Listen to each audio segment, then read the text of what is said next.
Hello friends, Heidi here from Rain Country. God is good all the time. And I'm here for another Monday This and That vlog where I talk about all kinds of different topics, just kind of covering a few things quickly where I can lead you back to some how-to videos, give you some tips and pointers that are just quick ones, letting you know of some of my experiments going on and whatever else I feel like talking about. So let's get to the topics of today. And the first one is about the food powders and what I use to powder my food. I get this question quite a bit. So typically when it's going to be a small amount of something like this, a little bit of, I think it was a strawberry yogurt. That's why I put a pink cap on it. And I dehydrated the yogurt. I was doing some different experimentations there, and I did do a video on it, and I'll link to it down below. But if it's a little amount, then what I have here is just a coffee grinder that I bought specifically to be dedicated only for food purposes. And I like using the coffee grinder when I'm just doing a small amount, because to me, I find it works a lot better than using a standard blender. But when it comes to doing larger amounts, like my powdered eggs, my cheese powder from, these are things I dehydrate myself, or even if I'm doing a lot of orange peels and powdering them up and so many other things, mashed potatoes, zucchini powder, and so much more, then I go with my blender here, my Oster. I guess it'd be easier to go this way. And I love my Oster blender. It's inexpensive. This one I bought only because I like the color and we were kind of updating the kitchen, but I still kept my old one that I've had for maybe 15, 20 years now, just as a backup. So Oster's worked really well for me for so many different things. And so that's why I stick with that one rather than investing in a $400 blender and not being sure it's gonna last as long as my Oster has. And maybe they do. It's just that, I could buy several of these and have a bunch of backups for the price of one $400 blender. But anyway, that's just my personal choice. But at any rate, that is what I use for powdering when I'm doing larger amounts. Much easier than putting so much wear and tear on something like this. But because of the way a coffee grinder is designed, it is a lot better for just small amounts, because when you put a small amount in a blender like that, it just there's just not enough material in there for it to powder well. And then you're dirtying up a bigger piece of equipment for just a little bit. Even though I have several coffee grinders, I have a couple of hand crank coffee grinders. What I do now is I just put my coffee beans in the blender and then just work up a whole bunch at a time, fill up a quart jar, and that usually lasts us about a week with the grounds or so. Maybe it's about a week and a half. And that way I'm not having to grind coffee beans every single morning. And if you're interested in any of my videos on the powders, you'll find them in my dehydrating playlist. So, I do the same thing with the horseradish and so much more. So I'll link to the full dehydrating playlist down below. Some videos go back to 2016, but a lot of my more recent ones are where I cover things like showing how I powder the foods and the ways that I use them, the ones I've done in the past few years. And then another thing I wanted to mention is that I had that video published just last week about clearing up some misunderstandings about using metal in honey, bentonite clay, and ferments, and how stainless steel, and that has to be a quality stainless steel, not some cheap plated stuff, that is safe for all of those things. Now, some people were talking about how another channel said, well, so-and-so said that, not to use metal. But like I said in that video, sometimes people will say that just not knowing that stainless steel is a safe metal. And some people will say it because it's easier just to say, stay away from metal, stick with wood or glass or whatever. Because some people may not know that what they have is stainless, aluminum, or whatever. And so it's just easier to say avoid metal when you're working with honey, bentonite clay, and ferments. So, and I did the same thing. I thought, oh, I'm not supposed to use metal with my ferments. So I didn't use anything, not even stainless steel, until I understood, probably as recent as 2016, realized that stainless is a safe metal. And when it came to certain other things like honey and bentonite clay, I did double check just to make sure, yes, stainless steel is safe. So again, a lot of times people are just being general just to stay on the safe side. And there's nothing wrong with that. And if you feel best, I mean, I have a lot of bamboo and wooden spoons that I love, as well as chopsticks. I use those a lot for different kinds of, all kinds of different things, for stirring and so on. Well, you can't see it because of the flowers there, but on top of my vinegars back here, I have a bamboo chopstick. That's what I use to stir my vinegars every day. Now, let's talk about a few other things you see going on here. So you knew last week I was talking about how my granddaughter's birthday, her 1-year birthday, had just happened. Well, March, the end of March and early April are a pretty interesting time of the year for us. So first it's my granddaughter's birthday now, that's added to the mix. Then a few days later, it's my oldest son's birthday, which you might have seen a picture I posted in the community section. Patrick took of me with Ryan right after I'd given him his first bath. And then the very next day is my birthday. So this is where some people might be getting confused. And then a couple days later is our anniversary. Our anniversary falls on the 31st of March. Then comes April, and then we have my daughter-in-law's birthday, and a few days after that is my youngest son's birthday. So right in the beginning of April. So it's just like this crazy few weeks right there with so much going on. So that's why you're seeing all this stuff back here. So these flowers were from my youngest son and daughter-in-law, and then these flowers that also came with a homemade, I'll put a picture here, had a little balloon in it, and then it came with a homemade cookie cake that my daughter-in-law made. So my oldest son and his wife, and is his wife that she makes all kinds of just amazing cakes and cookies. She's excellent.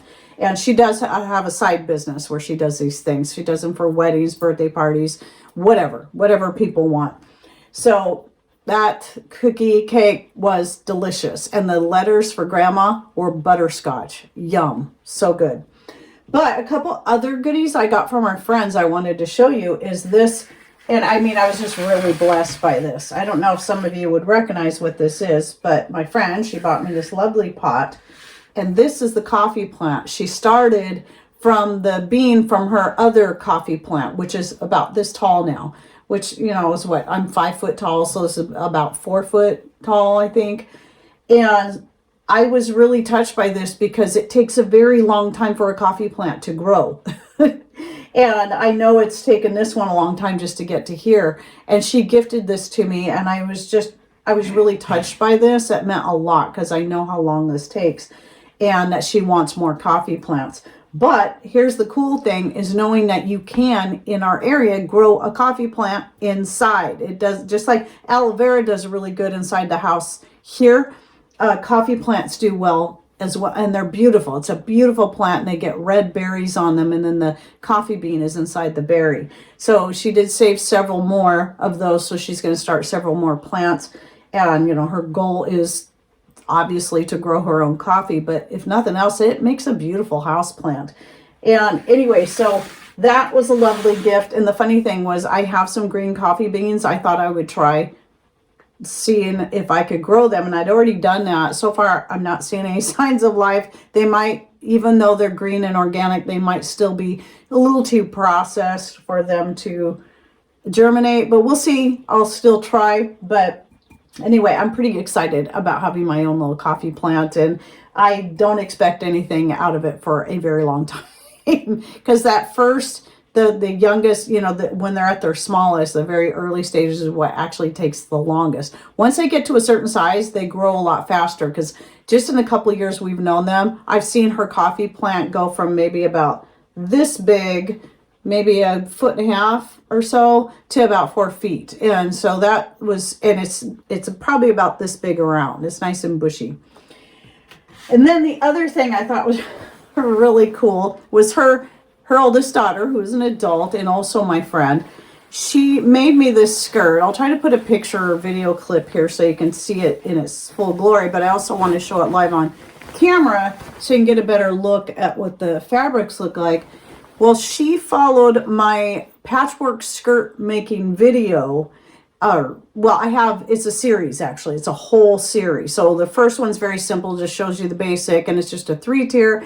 Then the rest in the series are adding pockets and customizing and so on. And anyway, so she even added her own twist on my pattern, using my own pattern to make me a skirt for my birthday, which was, I'm so excited. I can't wait to wear this. It's very neat. And what a blessing. But the other reason I wanted to bring that up is if you're following me on YouTube, you might have seen the short that I put out, or if you follow me on Instagram or X, because I put those same video clips on all 3 places. I took a video that I did several years back when I made a skirt. It was a custom order skirt for Farm Alarm, that they have their own channel on YouTube. And then I took that and shrunk it down, and as much as I could, into a minute so I could make a short out of it. And that was a real fun video to put together. But if you saw that, I did, and this is a habit I'm trying to do, is make sure that not only in the description box, you can't click on the link, but at least you have the URL. I put that in the description box of the short. But now that I know that I can link directly on the screen, a clickable link to a video, I do have the link to at least one of the skirt making videos right there. But then the other thing, and I have to do this after the short publishes, just because, just like my full length videos that publish 5 days a week, I'm right now currently doing 5 shorts a week. And I also schedule those to publish usually later in the day, like 12 or 2 in the afternoon. And anyway, until that video publishes, I cannot put a comment in there. So once I remember that video publishes and I remember that short, then I'll also put a pinned comment with the link.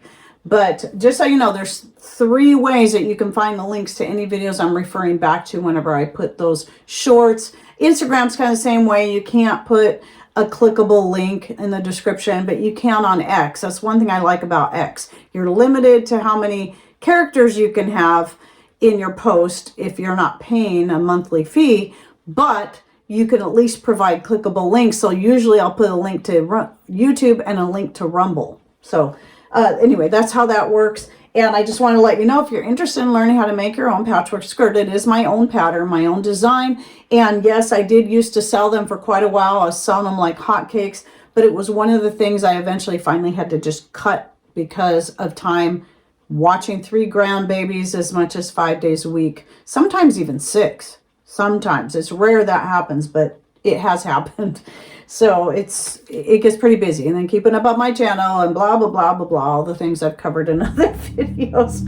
Now, another short that came out in this last week was the one on dandelions. And yes, all of those images that were in that were ones that I gathered that I already had saved from previous years. We do have dandelions coming in. They are blooming, but I'm not getting as many at a time as you saw in some of those images because it's still pretty new in the year. But I want to get some of these, I'm putting some of these little shorts together to just remind people, hey, once you're to that point where these things are coming in for you, don't forget these things are there, that they're usable, that they have benefits, and that I have videos that I link to on the screen, in the description box, and in a pinned comment on the benefits and uses for these different herbs. And so yes, dandelion is one that gets used quite a bit. Both the flowers, the stems, and the leaves are what I predominantly use. Sometimes I will dig up the whole root and dehydrate those up, cut them up, dry them, and then use those in teas. All parts of the dandelion plant are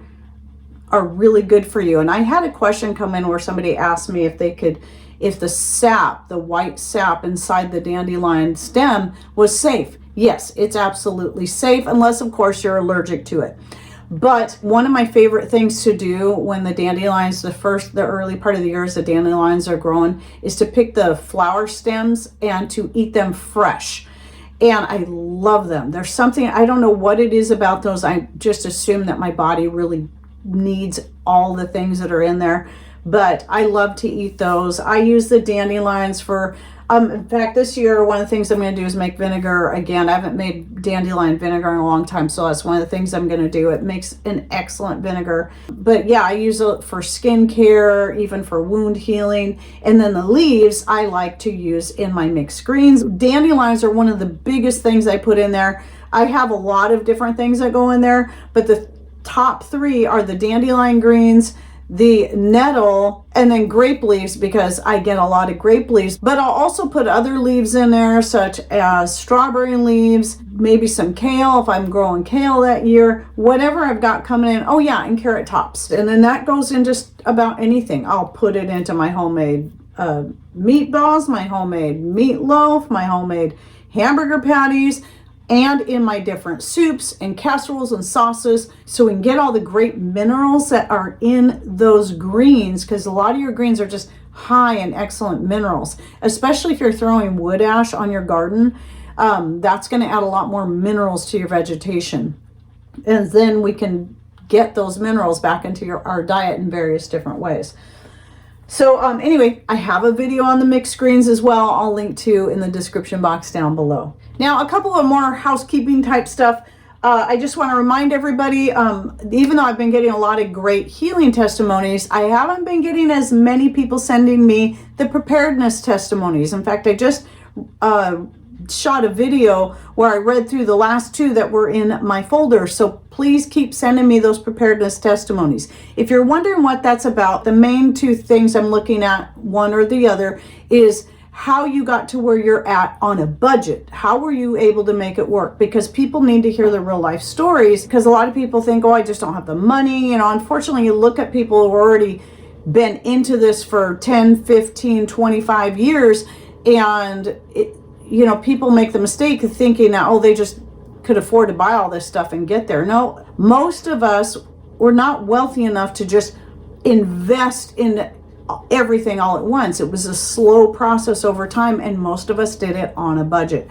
And there's a lot of people that have some great stories of how they did that. And then the other side of that, you can share both of these if you want, would be those who had to fall back on their preparedness, which we have many times, and how it got them through some difficult times, because people need to hear that too.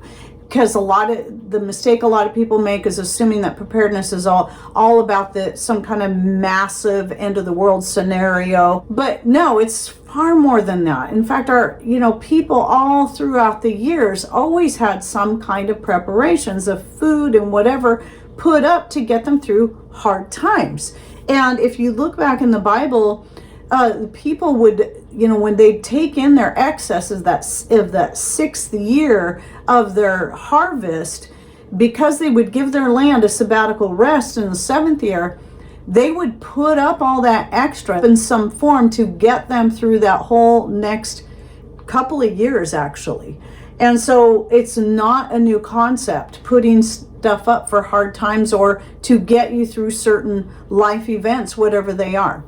So people need to hear those stories. And so if you're sharing, whether it be natural healing testimonies or preparedness testimonies, please send those to raincountryhomestead@gmail.com. And while I'm mentioning my email address, please know that is the number one, pretty much the only way I communicate. It's the easiest for me. I can get to it when I can get to it. But please do not try to message me at X or Instagram or Patreon or whatever other social media site there is. The chances of me seeing your message is pretty slim. It's very slim. And if I don't get to your email right away, just know that sometimes emails get buried. And the other thing is sometimes emails end up in spam. I'm trying to get in the habit of checking through my spam folder, and every now and then there'll be a random email that ends up in spam, where for a while I was just cleaning out my spam every day and never even looking in there, until it dawned on me, oh, I've got some people's emails ending up in spam and I never see them. And that could still happen. I might skim through there, okay, this is all just a bunch of spam, and then delete the whole folder and maybe still miss something. So don't give up, if I don't respond right away. But yes, email is the best way. So anyway, I do hope you enjoyed this video, and don't forget to open the description box by clicking on more or show more somewhere down here below the video screen. If you're on Rumble and you're on a smart device, you might have to scroll past an ad to find it, but it's there somewhere. And then you'll find the links to the playlists and the videos that I'll be putting in there. And any thoughts, ideas you'd like to share, please put those in comments down below. And thanks for watching. Take care, and God bless.